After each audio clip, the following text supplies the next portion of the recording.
السلام عليكم ورحمة الله وبركاته. الحمد لله والصلاة والسلام على رسول الله صلى الله عليه وسلم. اللهم لا علم لنا إلا ما علمتنا إنك أنت العليم الحكيم. أما بعد, nous allons poursuivre par la grâce d'Allah subhanahu wa ta'ala avec le poème At-Ta'iyya de l'imam Abi Ishaq al-Ilbiri. Ce poème qui nous éduque, qui nous enseigne les bonnes manières, ce poème qui, n'est-ce pas, touche nos cœurs afin qu'on puisse profiter pleinement de ce sur quoi nous sommes, et il s'agit de la recherche de la science. Et comme on vient de le décider, à chaque assise, notre frère Moussa Abou Saleh, Hafizallahu Ta'ala, va nous lire de mémoire 2 pages par jour de ce qu'il a mémorisé de ce poème. Et cela afin de nous encourager à la mémorisation. Parce que la science, c'est la mémorisation, c'est l'écriture, c'est la révision. La science, c'est tout cela. Et le meilleur des gens, c'est celui qui réunit entre la mémorisation et l'écriture. C'est le meilleur des gens, c'est celui qui réunit entre la mémorisation et le fait d'avoir toujours son cahier lorsqu'il enseigne. Ça suit. Et nous sommes dans les assises d'étudiants en sciences. Alors on devrait s'encourager à la mémorisation. On l'a rendu obligatoire l'année dernière, car le maths qu'on a pris pour la mémorisation l'année dernière, il ne convient pas que vous asseyez dans un séminaire et que vous n'ayez pas ce maths-là dans vos cœurs. Ça suit. Et cette année est rendue facultative celui qui mémorise Kitab al-Tawhid. Celui qui mémorise Kitab al-Tawhid. Des fois, on commence et on va s'entraîner jusqu'à ce qu'ils finissent, Inch'Allah. Quelle est la situation? بسم الله الرحمن الرحيم. تكتب آدم الأيام قدا وتنحت جسمك الساعات نحتا وتدعوك المنون دعاء صدق ألا يا صاحي أنت أريد وأنت أراك تحب عمدا ذات وقر أبد طلاقها الأمياس مدا تنام الدهر ويحك في رقيق بها حتى إذا مت انتبهتا فكم ذا أنت مخدوع وحتى متى لا ترعوي عنها وحتى أبا بكر تعودك لو أجبت إلى ما فيه حقك إن عقلت إلى علم تكون به إماما مطاعا إن نهيت وإن أمرت وتجر ما بعينك من غشاها ويهديك السبيل إذا فلكت وتحمل منه في ناديك تاجا ويكسوك الجمال إذا اقتربت ينالك نفعه ما دمت حيا ويبقى ضره لئن ذهبت والعفو مهند ليس ينفو تصيب به مقاتل من فرقت. حسبك. Jazakallah khairan.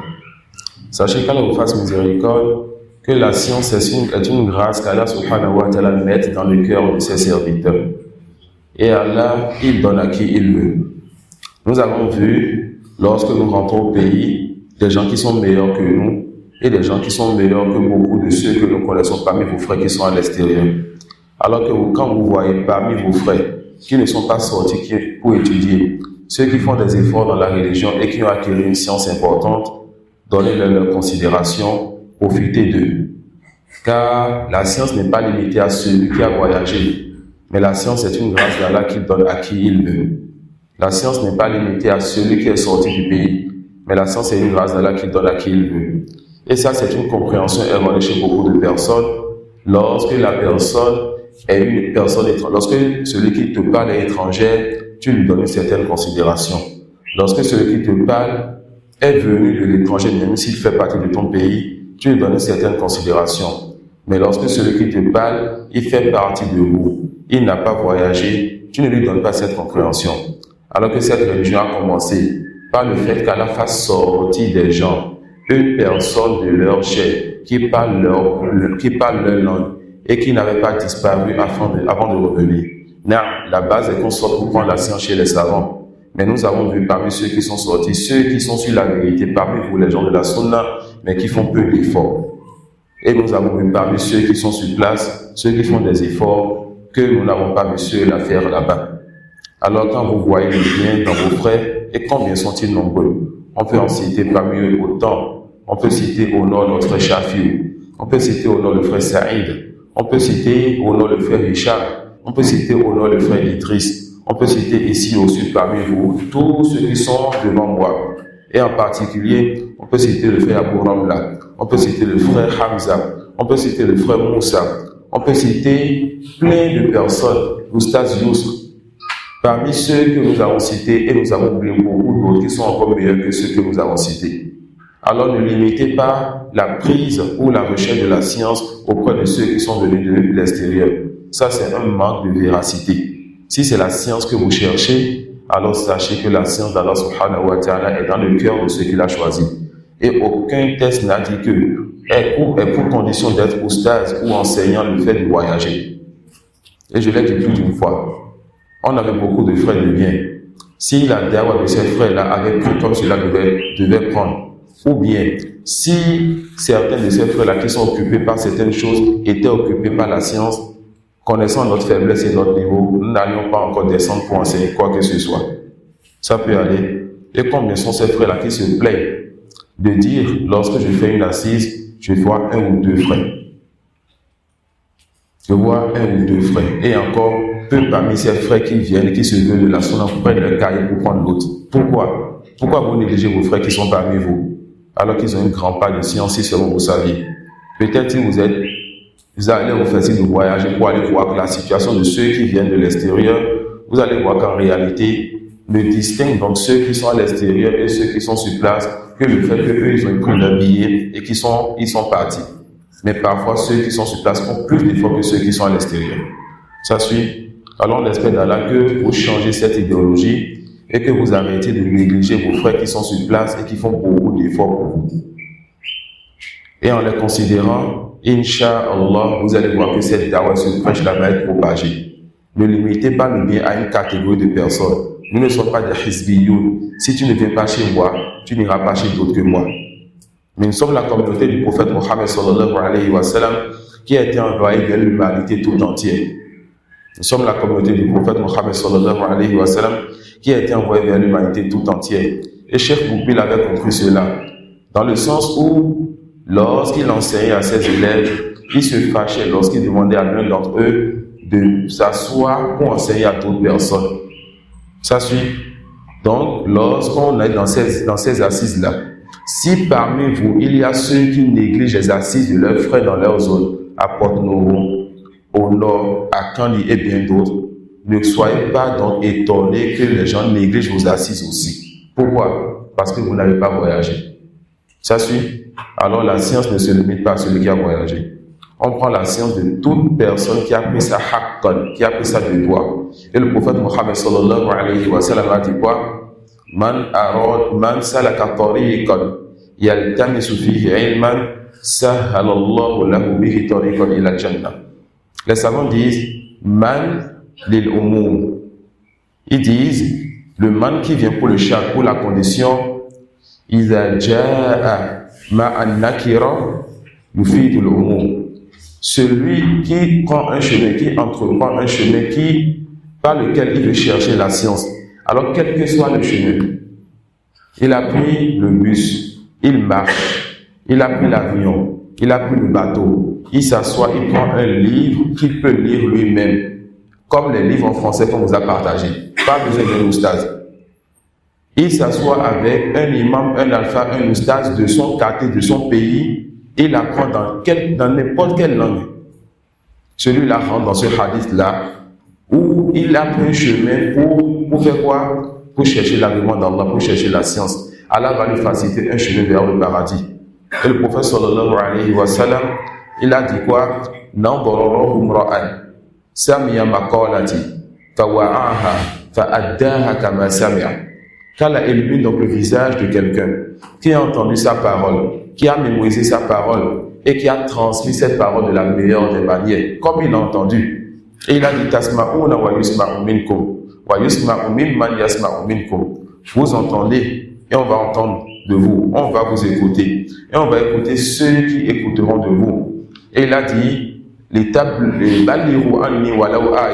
transmettez de moi, ne serait-ce qu'un verset, ne serait-ce qu'un hadith, mais que vous avez compris du sens qu'il a enseigné à ses compagnons. Pas que vous avez compris d'un autre sens. Un verset que tu as bien compris, tu l'enseignes.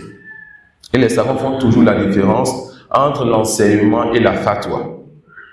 L'enseignement, toute personne qui a compris un sujet religieux et qui a maîtrisé ce sujet peut enseigner. Mais la fatwa, laissez ça aux savants ou aux étudiants qui sont assis dans les sujets.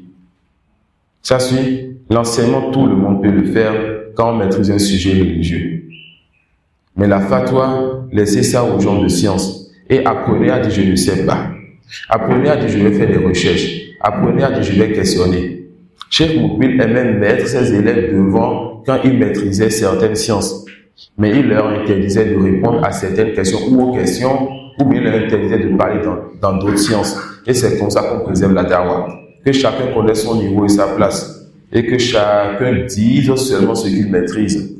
Ça suit. Allah subhanahu wa ta'ala nous assiste. Et ça, je l'ai déjà dit à plus d'un frère, en public comme en privé. J'ai vu beaucoup de frères sur place qui sont meilleurs que moi et meilleurs que des gens que vous voyez qui viennent de l'extérieur, qui s'asseyent avec vous. C'est un grand bien qu'on vienne et qu'on s'asseye, qu'on voit un beau monde devant nous. Mais on aimerait aussi, lorsqu'on voit les assises de nos frères en ligne, qu'il y ait ce monde et plus que ce monde, car eux, ils sont sur place et ils se fatiguent sans se donner de limites. Nous, on vient se donner certaines limites et on repart. On aimerait que lorsqu'on vient, on entend qu'il y a l'un de nos frères qui est sur place et qui fait tel coup. Quand on voit ce beau nom et ce grand nom. Pourquoi vous différenciez donc entre eux et nous? Pourquoi vous différenciez entre eux et nous? Et comme l'a dit le poète,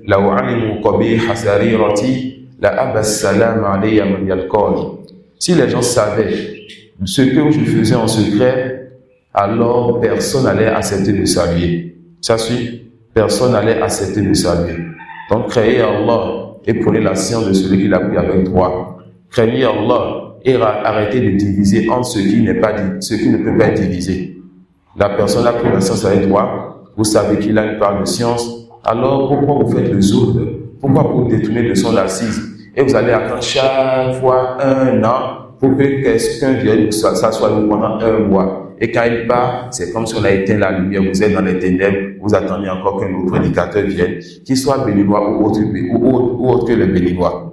Ça suit. Essayez de réveiller la science dans notre pays. Essayez de faire en sorte que les assises de science soient revivifiées dans notre pays. Que les assises de science soient revivifiées dans notre pays. Et le prêcheur soucieux, c'est celui-là qui veut que la science soit propagée, même si son nom n'est pas connu. Et l'imam Ash-Shafi'i, rahimahullah ta'ala, souhaitait que cette science-là qui est dans son cœur soit connue et propagée. Car il sait que c'est un bien qui est dans son cœur. Mais sans qu'on ne cite son nom, rahmatullahi alayhi. Non. Tafadhal. Falau qad dhukta.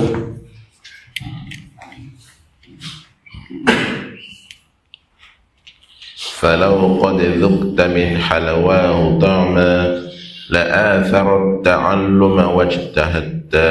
اي والله يجي رحمه الله تعالى فلو قد ذقت من حلواه طعما لآثرت التعلم واجتهدت. Il dit, si tu avais goûté le plaisir, la saveur de la science, si tu avais goûté le délice de la science, tu allais préférer cela et tu allais faire autant d'efforts. Car la science a une saveur, la science a un goût, la science te procure un plaisir. Si tu goûtes donc à ce plaisir, wallahi, tu vas préférer cette science-là à toute chose. Wallahi, tu vas préférer cette science-là à toute chose. Le prophète sallallahu alayhi wa sallam, Allah ne lui a pas donné l'ordre de demander l'augmentation de quelque chose si Seigneur Rabbi zidni ilma. Seigneur, augmente-moi en savoir. Seigneur, augmente-moi en savoir. Seigneur, accorde-moi plus de science. Les savants disent que parmi les mérites de la science, le fait que le plaisir que procure la science soit au-dessus de tout plaisir. Le fait que le plaisir que procure la science soit au-dessus de tout plaisir. Cheikh al-Islam Taymiyya rahimahullah ta'ala disait wa husulul ilmi fil qalbi ka husuli ta'am fil jasad. قال فالجسد محتاج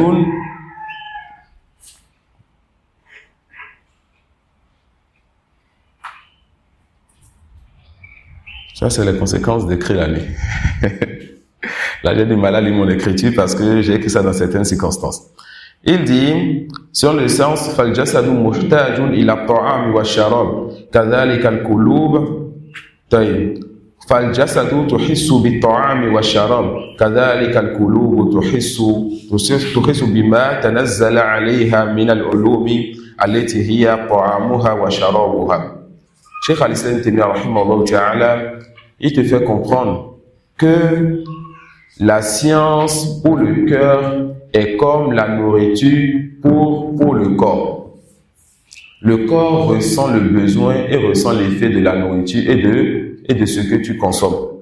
C'est de la même façon que le cœur ressent le besoin de la science et ressent l'effet de ce qui descend comme révélation et comme science qui lui redonne une certaine vie.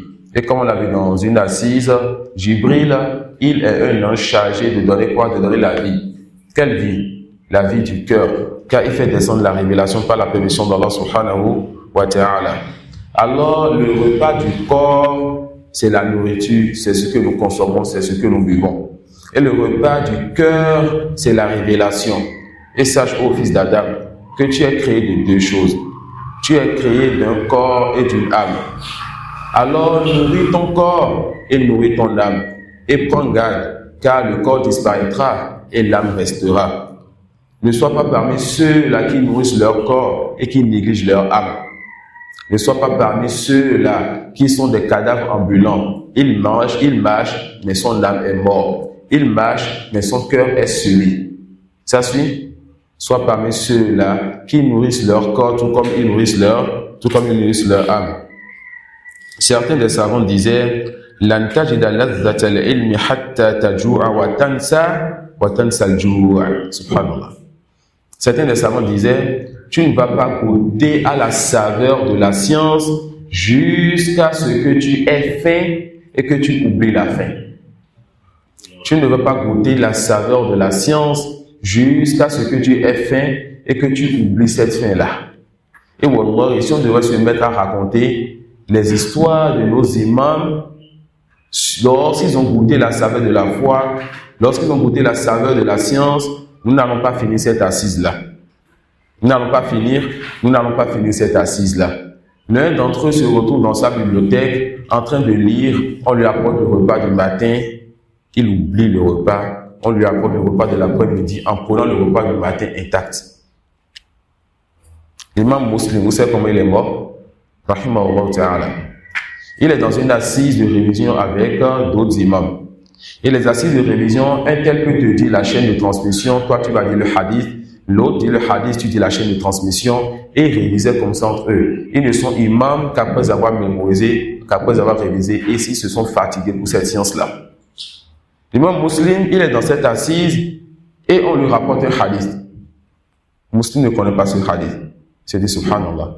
Moi, Muslim, on me rapporte un hadith, je ne connais pas ce hadith, il se met en colère, il se fâche. Il s'est fâché pourquoi?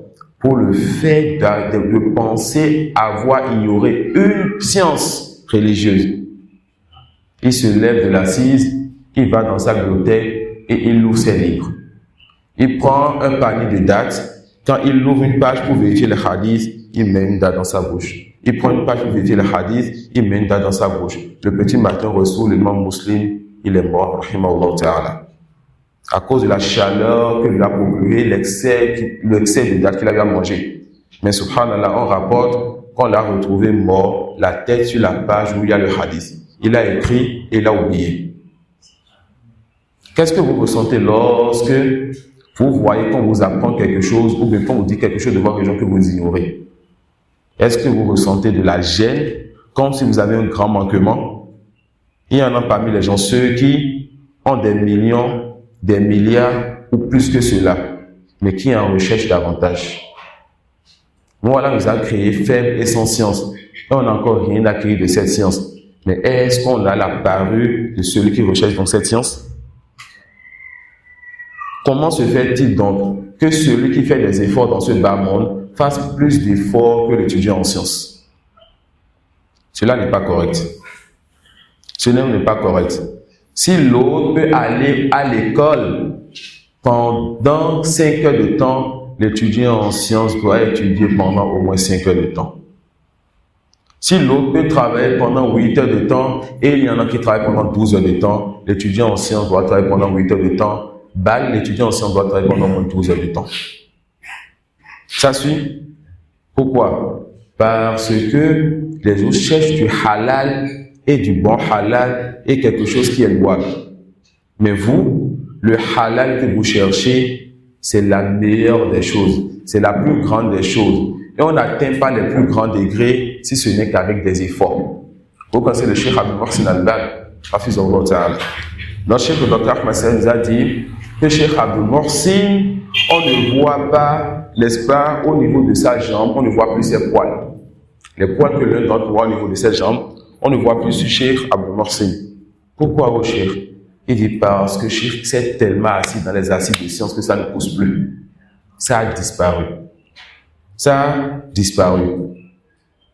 L'un d'entre nous aujourd'hui va commencer par porter des verres. On va lui dire, commence par éviter l'écran.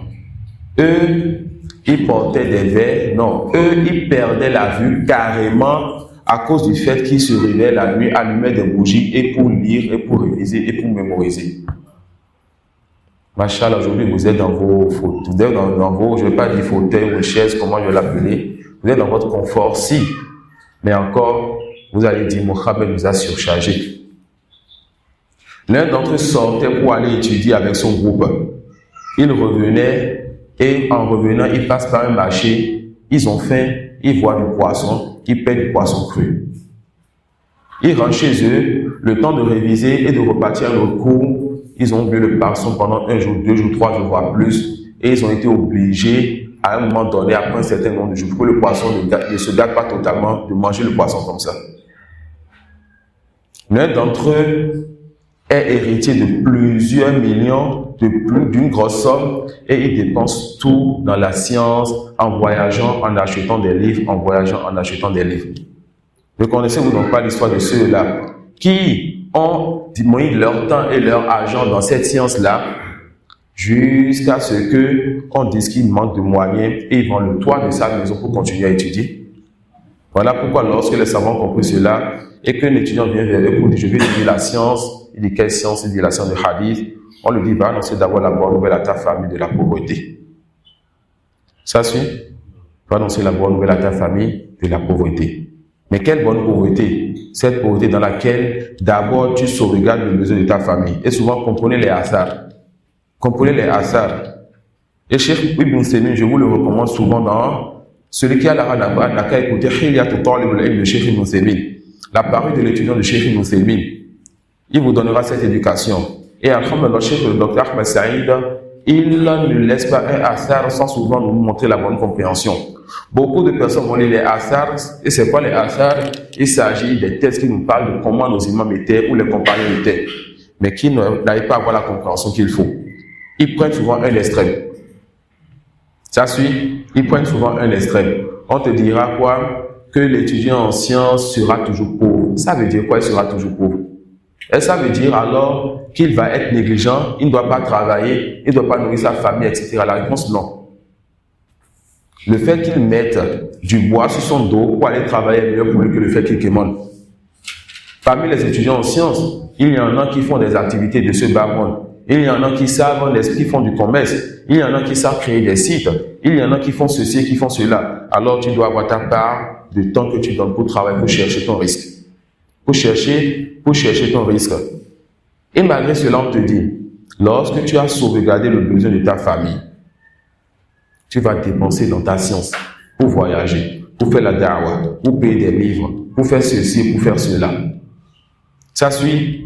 Et parce que le besoin de l'étudiant en sciences est grand, il sera toujours pauvre. Car le pauvre, c'est qui? Al-faqru ma jawaza al-kafafa. La pauvreté, c'est ce qui dépasse quoi? La paume des mains. Il veut toujours plus que ce qu'il a.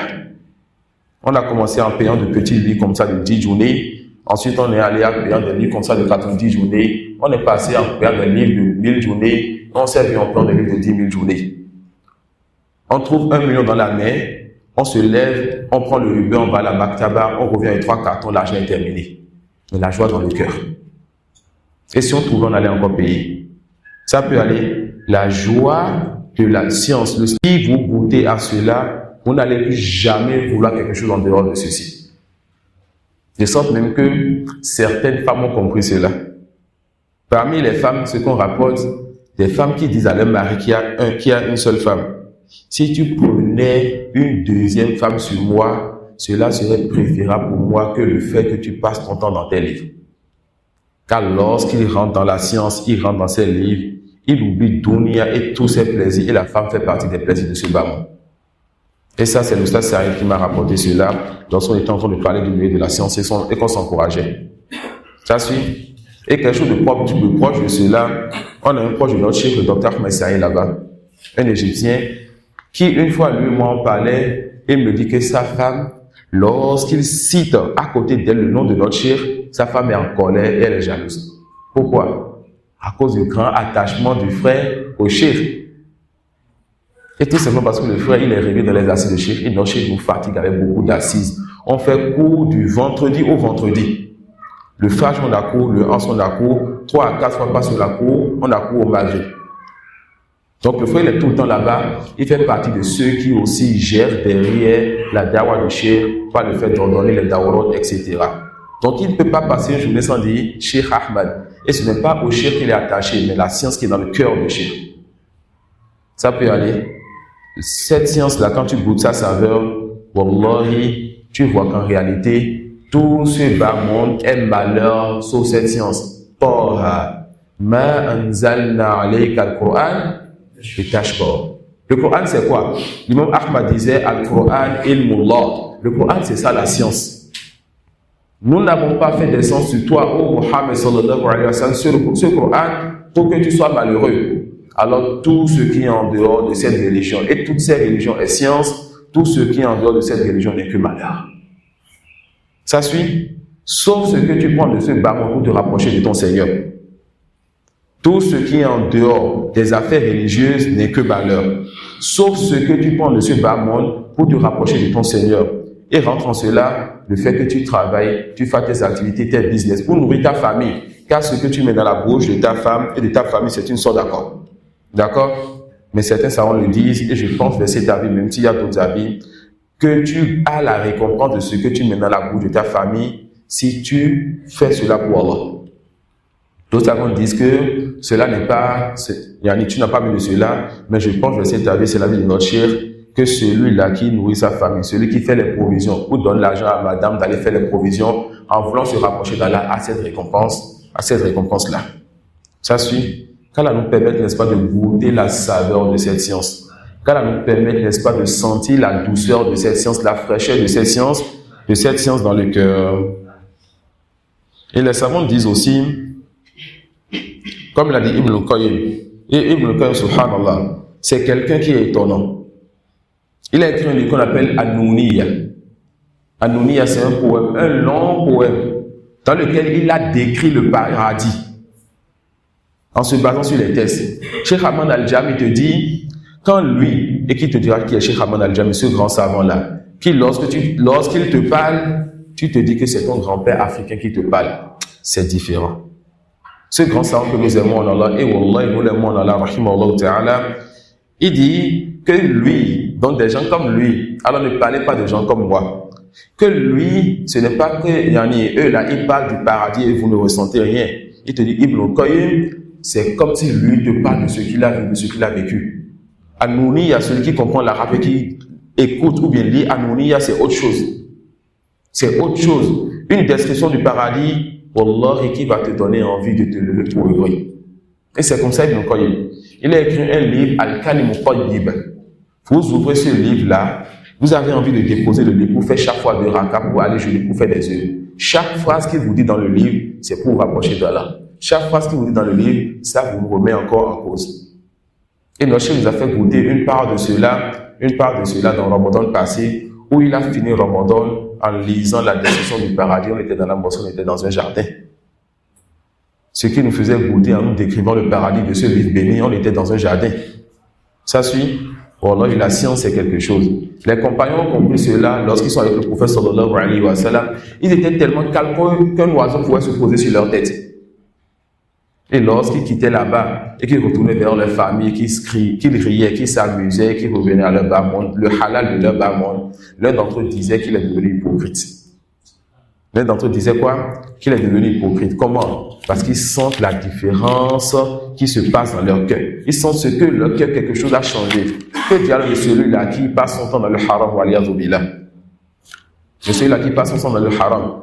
Tellement les compagnons étaient habitués au calme à cause de ce qu'ils ressentaient dans les assises du prophète sallallahu alayhi wa sallam, que vers la fin de la vie du prophète, lorsque le prophète a dit à ses compagnons qu'Allah a proposé à quelqu'un 2 affaires et que cette personne a choisi l'une de ces 2 affaires qui est la rencontre d'Allah et il annonçait sa mort, aucun compagnon n'a compris sauf qui? Le plus savant des compagnons, Abu Bakr radhiyallahu anhu.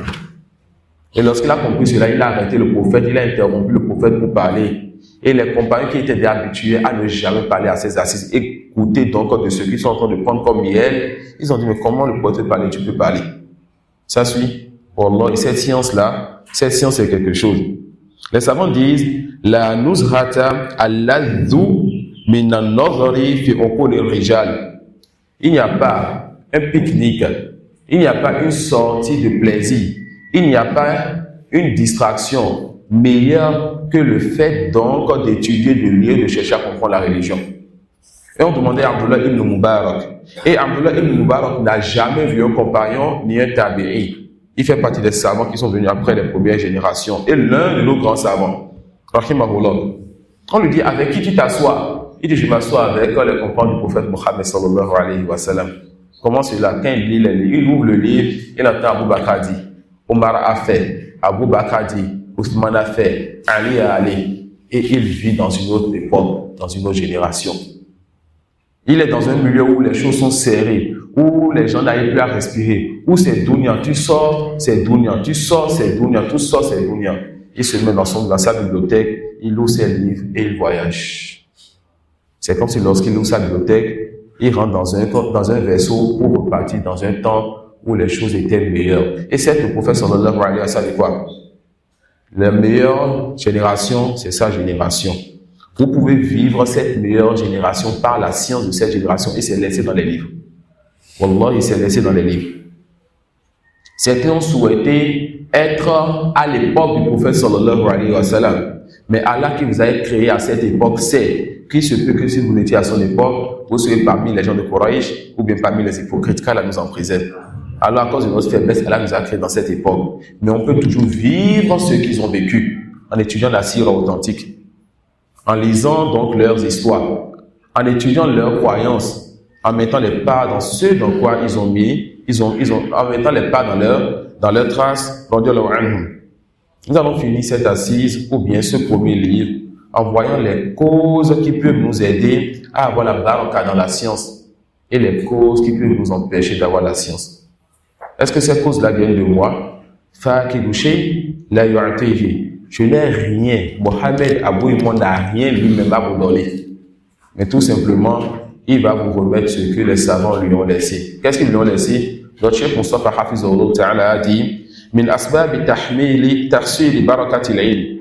Parmi les causes pour avoir la baraka dans la science, il dit 1. Al-ikhlas wa khudurul qalb. Il dit quoi? La sincérité et le fait que le cœur soit présent. Parce que le cœur, c'est le récipient qui va prendre la science. Si ce récipient-là n'est pas présent, la science sera mise où?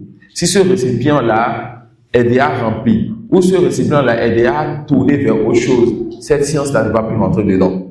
Alors libère ton cœur pour Allah. Cherche cette science-là sincèrement pour Allah. Non pour le bas monde de quelqu'un, mais pour Allah subhanahu wa ta'ala.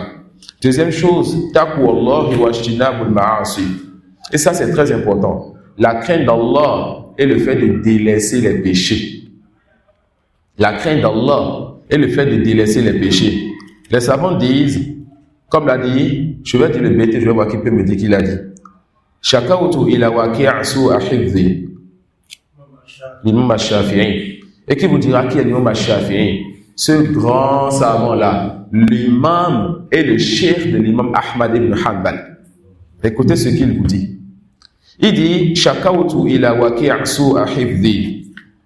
فأرشدني إلى ترك المعاصي فقال بأن العلم نور ونور الله لا يهدى للعاصي.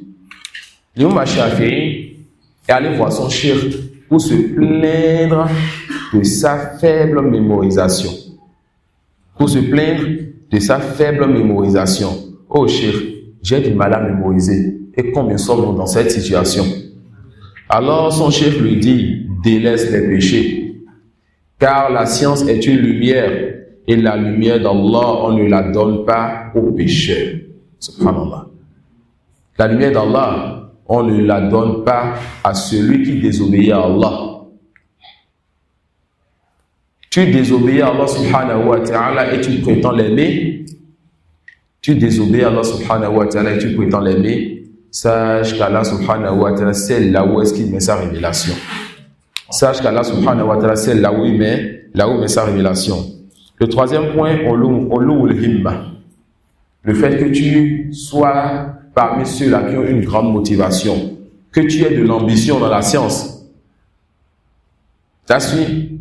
Que ton rêve ne soit pas que tu sois comme le prédicateur un tel, ou le savant un tel, ou le savant un tel. Il faut que tu veuilles plus que cela.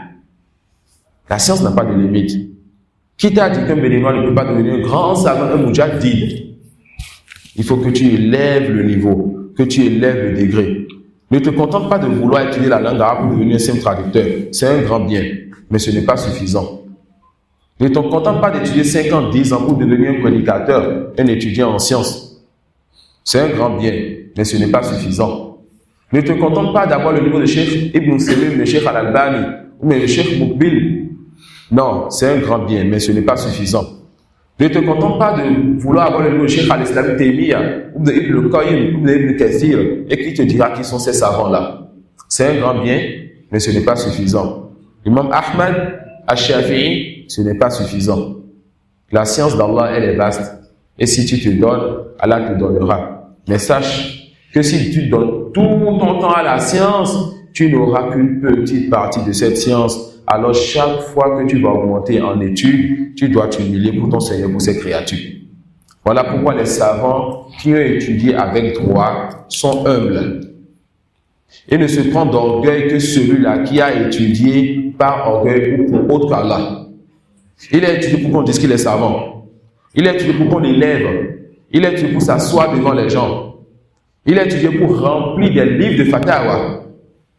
Les savants, vous les voyez vers la fin de leur vie, le plus souvent, ils disent le plus souvent, pour les sujets de divergence, où la divergence, elle est connue, ils vont te dire, je ne sais pas.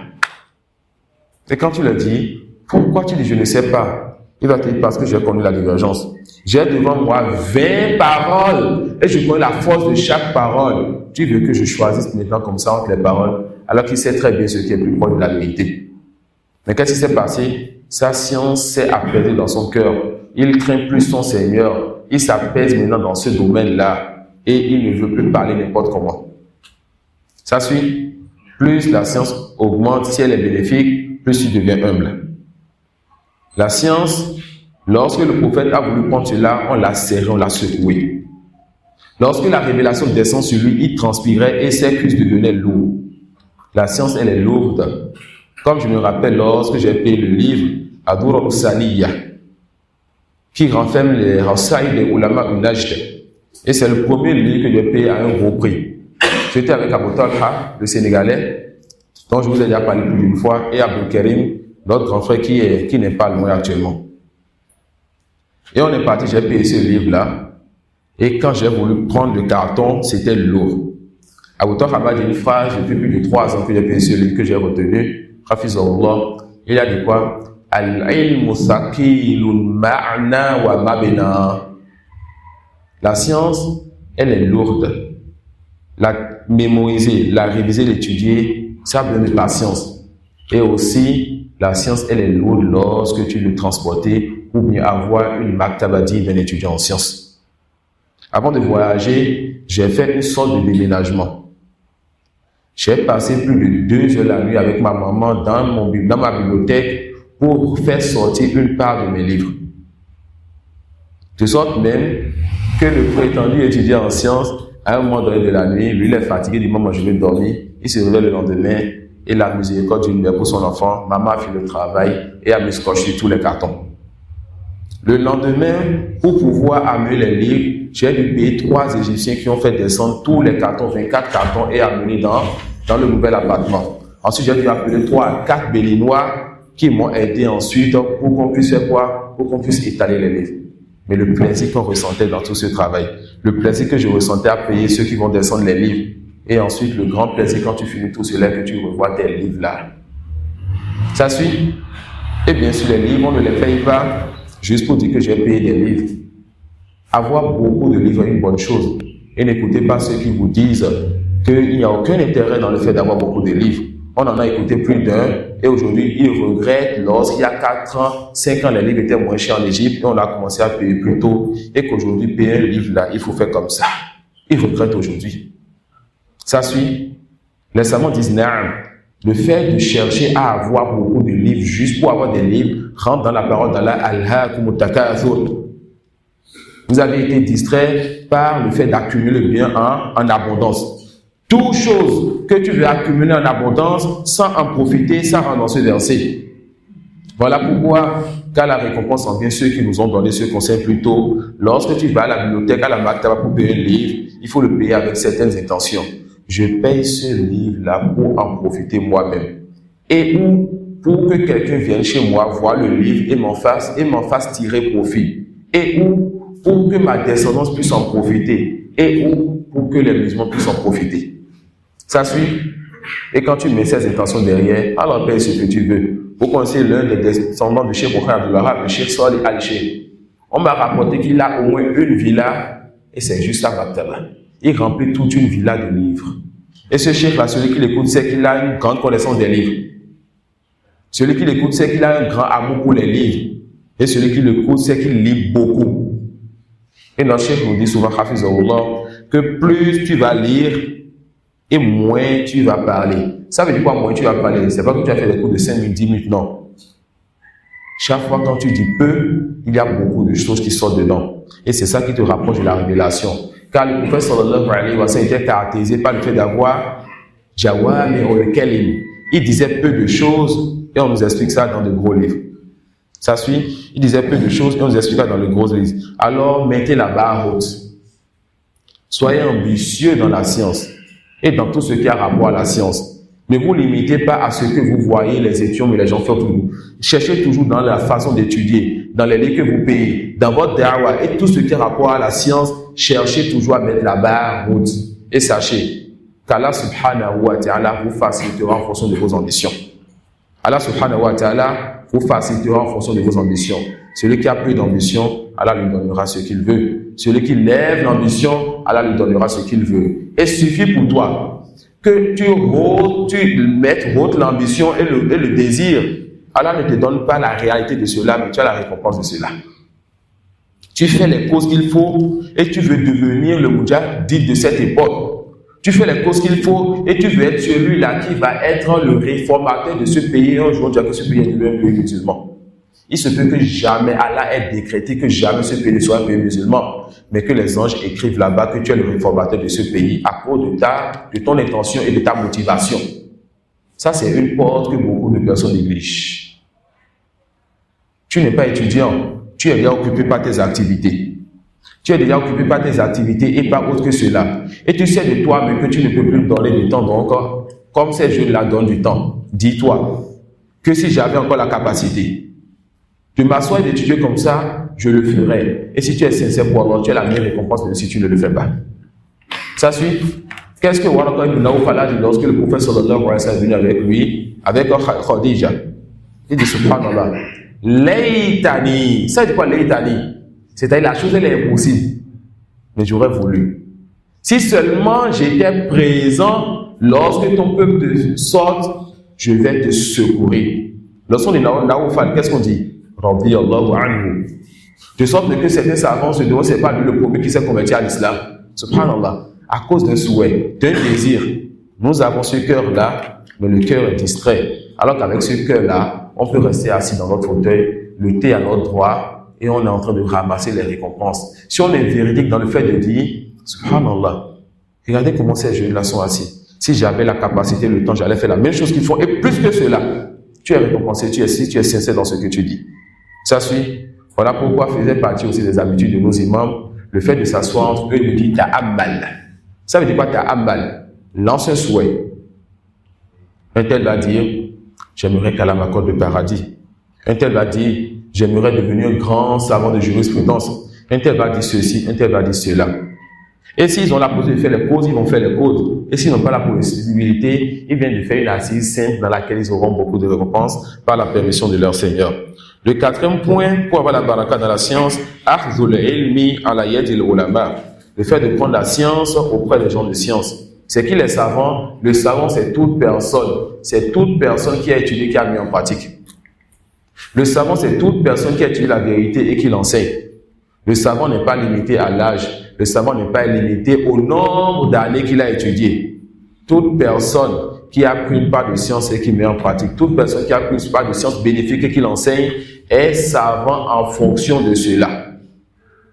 Mais attention, quand est-ce qu'on va dire maintenant qu'un tel est savant? Ou mieux, qui va dire qu'un tel est savant? Ne désigne le savant que les savants. C'est les savants qui se reconnaissent entre eux. Ça suit. Ce n'est pas à nous, les étudiants, de dire notre cheikh que c'est un savant. Là, c'est mon oustaz, c'est mon cheikh. Mais l'étudiant ne va pas élever son cheikh et lui donner le titre de savant. C'est les savants qui se désignent entre eux et qui se reconnaissent entre eux.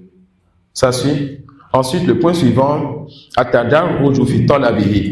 le fait que tu cherches la science étape par étape et que tu ne te précipites pas. Comme le dit, Man rama al-ilma jumlatan, zahaba anhu jumlatan. Celui qui veut prendre la science en gros, la science partira aussi en gros. Ça suit. Et notre chef nous dit souvent, Hafizahullah, que celui qui étudie de façon ordonnée va enseigner de façon ordonnée. Ça suit. Alors patientez.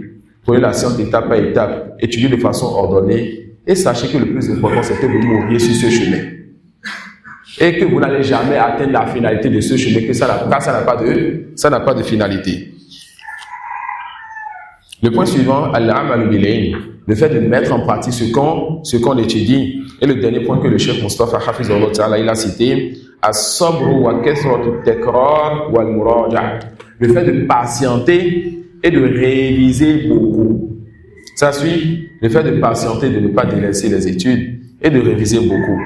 Celui qui peut et qui a la rade n'a qu'à écouter un enregistrement de Cheikh Ibn Taymiyyah. C'est sur YouTube. Où il était à une émission, bien quelque chose dans ce sens, où on le questionne sur lui, sa biographie et tout. Et le Cheikh, il a commencé par parler de sa biographie. Et à un moment donné, il a dit que pendant un laps de temps, il n'étudiait plus. Vous allez penser que ce laps de temps, lorsqu'il parle de ça, il regrette cela. Lorsqu'il parle de ça, c'est comme si c'était le pire moment de sa vie. Pourquoi? Ce qui est apparent, c'est que peut-être Cheikh, à un moment donné de sa vie, il n'a pas eu les moyens, mais il a eu des difficultés, des situations qui l'ont amené à préparer ces choses pour revenir. Et ce laps de temps-là, où il n'a pas pu étudier, c'est comme dans une perte pour lui. Et Wallah, on espère que cela ne soit pas une perte pour lui. Rahimahullah ta'ala. Rahmatullahi alayhi. Ensuite, le Cheikh dit, Asbabu hirman al-ilm, les causes qui amènent à perdre la science ou perdre la baraka de la science. Il en a cité 6. La première de ces causes, al-kibr, l'orgueil. L'orgueil est une maladie destructive. L'orgueil, le fait que tu te vois au-dessus des autres et que cela t'amène à repousser la vérité, pensant que tu es quelqu'un. Tu es qui? Tu étais une goutte de sperme. Tu es qui? Tu n'étais rien, on t'a donné existence. Tu vas aux toilettes. Tu es sorti de là où tu sais d'une femme. Et tu veux te prendre d'orgueil sur qui? Tu veux te prendre d'orgueil sur qui? Le deuxième des points, kathratul jadal, le fait de trop débattre. Les frères en Allah, la base est que le débat est interdit en islam. Et cela est permis sous certaines conditions. Et le débat est même interdit entre deux personnes de la sunna qui sont sur la vérité. Et les savants, comme le Cheikh Bakr Abou Zayd l'a fait dans Hilyatul Talib al-Ilm, lorsqu'il a parlé du débat et du fait de ne pas se laisser distraire par le débat, il a raconté donc une histoire d'un peuple qui était en train de débattre sur le sexe des anges. Qu'est-ce qui s'est passé? Qui a étudié ce livre? Ils étaient en train de débattre sur le sexe des anges. Et l'ennemi est venu à leur porte, ils étaient occupés et l'ennemi les a détruits. Alors les savants te disent, prends garde au débat et au trop de débat, car ce débat-là a nuit aux Byzantins qui ont été anéantis à cause du fait qu'ils soient occupés par le fait de débattre sur le sexe des anges. Ça suit? Troisième point, donc les débats et le fait d'aimer les débats, ça fait partie des choses qui font partie de la science. Et Wallah, nous avons vu parmi les frères ceux-là qui, chaque fois quand ils s'assiedent avec toi, c'est débattre avec toi. C'est comme c'est devenu un plaisir pour lui. Tu vois qu'en réalité, celui-là sera occupé par les sujets éphémères. Car il veut toujours avoir quelque chose de nouveau, quelque chose d'étonnant à dire pour pouvoir lancer le débat. Il veut tout le temps, vous êtes en train de manger, vous êtes en train de parler, dis quelque chose, tu vas dire, mais comment ça? Il va dire, oui, c'est ça. Tu vas dire, non, c'est pas ça. C'est quoi ta preuve? Et ça commence. Et subhanallah, combien de fois on a commencé de bonnes assises avec des frères étudiants qu'on aime en Allah, et on finit le cœur serré. Pourquoi? Parce qu'il y a un débat qui a commencé, et on appelle le comportement du débat, il y a ceci, il y a cela, à la fin, tu vois que tu sens de la gêne dans le cœur. Mais parce qu'on est fait en Allah, très vite tu l'as pas, mais c'est des moments quand même qui sont difficiles, où tu sens c'est vraiment une gêne. Ou parfois le ton, ça, il se lève. Ou parfois, on lève le ton l'un sur l'autre. Ça suit? Voilà pourquoi l'imam Shafi'i dit à quelqu'un, et attention, pas à un innovateur. Ça suit, car cette parole ne s'applique pas sur un innovateur. Il dit à quelqu'un avec qui il a une divergence dans un sujet où on peut permettre la divergence, comme certains sur le jurisprudence. Il dit, l'imam Shafi'i, n'est-il pas possible que toi et moi on diverge et qu'on reste toujours frères en Allah? Ça suit? N'est-il pas possible que toi et moi on diverge et qu'on reste toujours frères en Allah? Et cela est difficile avec un frère qui aime le débat. C'est très difficile. Avec un frère qui aime les débats. Surtout si lorsqu'il débat, il voit toujours qu'il est sur la vérité. Surtout lorsqu'il débat, il voit qu'il est toujours sur la vérité. C'est pour ça que les savants disent parmi les choses qu'il faut lorsqu'on veut débattre. Et ça, c'est pour les débats de jurisprudence ou autre. At-tajarrud lil jadal. Le fait que lorsque tu t'assois, tu te désavoues de toute position solide. Quand tu es là, il se peut que tu sois sur la vérité, il se peut que l'autre soit sur la vérité. Si tu ne fais pas ça, tu vas faire du ta'assoub. Tu vas t'accrocher aveuglément à ta position, même si tu es sur le faux, et tu seras pris par la première maladie qui est l'orgueil. Ça suit. Et cela se fait dans quel type de débat? Les débats où la divergence, on dit ça c'est la vie rajih prépondérant, et ça c'est la vie marjour, celui qui n'est pas prépondérant.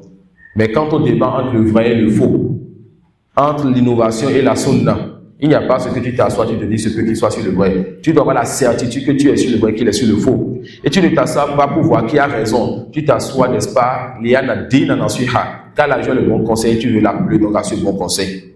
D'accord? Tu veux l'appeler à ce bon conseil. Donc le débat est une science qui mérite d'être étudiée. Et les savants écrivent des livres juste pour le débat. Afin de te montrer comment se comporter dans le débat. J'ai un livre de plus de 400 pages juste pour le débat. Un livre de 400 pages, au moins juste pour le débat. Ils vont t'enseigner dedans que parfois, il y a certains sujets, la meilleure réponse est le silence. Il suffit juste de te taire sur ce sujet-là pour prendre le dessus. Ils vont t'enseigner comment te comporter envers celui qui débat. Quand tu vois que tu débats avec cette personne et que tu lui as lancé une preuve qui n'a pas réfuté la preuve et qu'il est parti sur un autre sujet, sache qu'il n'a pas de preuve et il a perdu sur ce sujet-là. Ne reviens plus pour débattre avec le sujet. Tu sais que tu as déjà ça. Tu peux clore le sujet si tu vois alors que c'était ça le sujet le plus important. Lorsque Pharaon vient à Moussa avec des signes, plein de signes, et que Pharaon n'arrive pas à justifier la sorcellerie et n'arrive pas à repousser les miracles et les signes de Moussa, à un moment donné, qu'est-ce qu'il va faire? Dis-nous donc, c'est quoi la situation de nos ancêtres qui sont morts sur autre que ta religion? Et un niveau encore plus que cela, le fait que la personne commence pas à te faire peur et te menacer, ça montre que vraiment il n'a plus rien à sortir comme âme. Et c'est ce que Pharaon il a fait aussi. Lorsqu'il va commencer à dire à Moussa que je vais te faire ceci et lui donner plein de types de menaces. Donc, subhanallah, lorsque les savants vont permettre le débat, ils vont encore écrire des livres pour vous enseigner cela. combien sont ceux qui étudient donc les conditions dans lesquelles il faut faire le débat et comment se comporter dans le débat avant de se lancer dans ces débats. Il dit parmi les choses qui font partie de la baraka de la science, le fait de ne pas œuvrer avec la science. D'accord? Les actions, la mise en pratique appellent la science. Si la science répond, alors la science reste. Si la science ne répond pas, ça disparaît. Et celui qui met en pratique, Allah lui enseigne autre chose. D'accord? Comme on le dit, Man amila bima ta'allama, allamahu Allahu ma lam ya'lam. Celui qui met en pratique ce qu'il étudie, Allah lui enseigne ce qu'il ne sait pas encore, ce que cette personne ne sait pas encore. D'accord? Et celui qui cache la science s'en va. Car la science est un défaut, la science n'est pas pour toi. Si tu ne la transmets pas, Allah la retire pour donner à d'autres personnes qui va la transmettre. Et tu rappelles de certes un grand bien. Et tu perds un bien et la preuve a été levée sur toi car maintenant tu sais. Ton jugement ne sera plus comme le jugement de l'ignorant. Il dit, le quatrième point,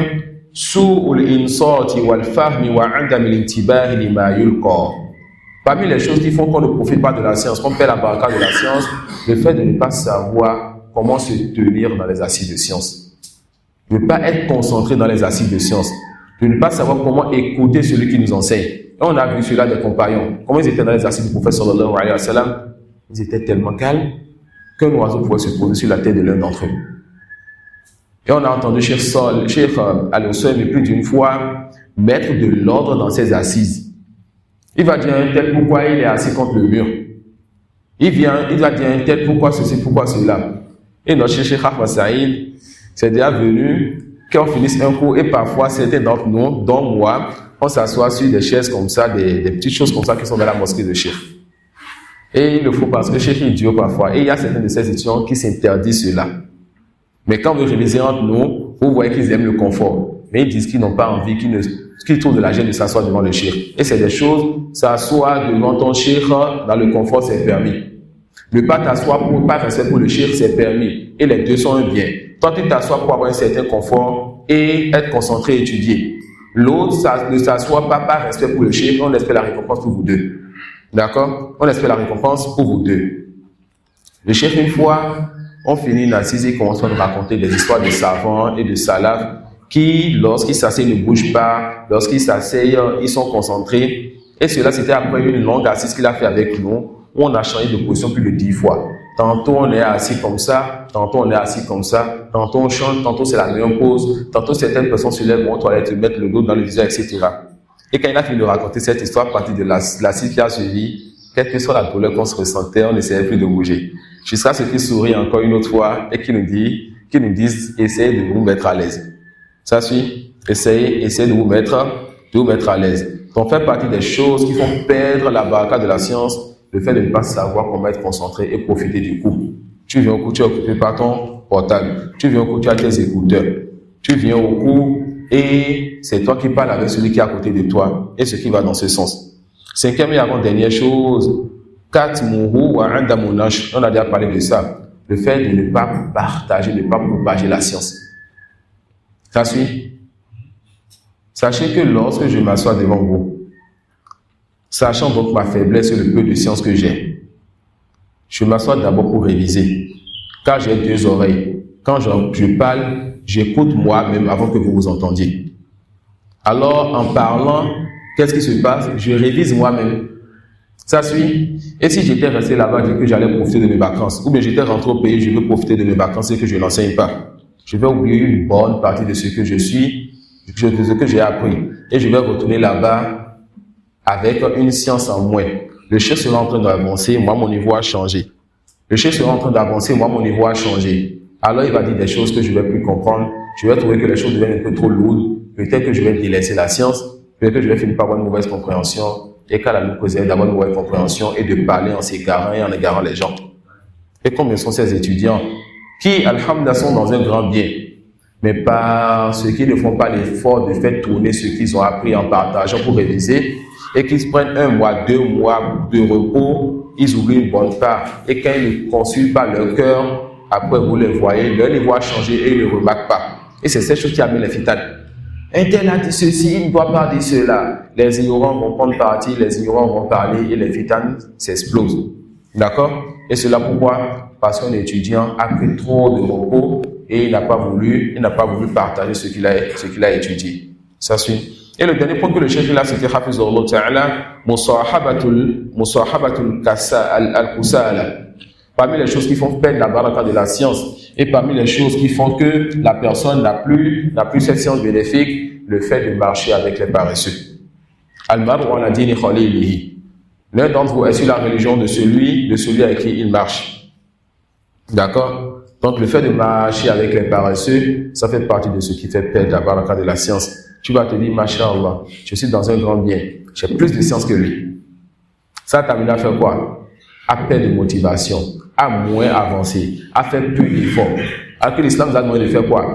De regarder dans la réunion celui qui a toujours plus que nous, afin de tout chercher à monter. Et de regarder dans ce bas celui qui a moins que nous, afin de ne pas mécroire aux bienfaits d'Allah sur nous. Car les bienfaits d'Allah subhanahu wa ta'ala sur nous sont multiples. Et dans ce bas monde, on a besoin de dire Alhamdulillah pour que ça augmente.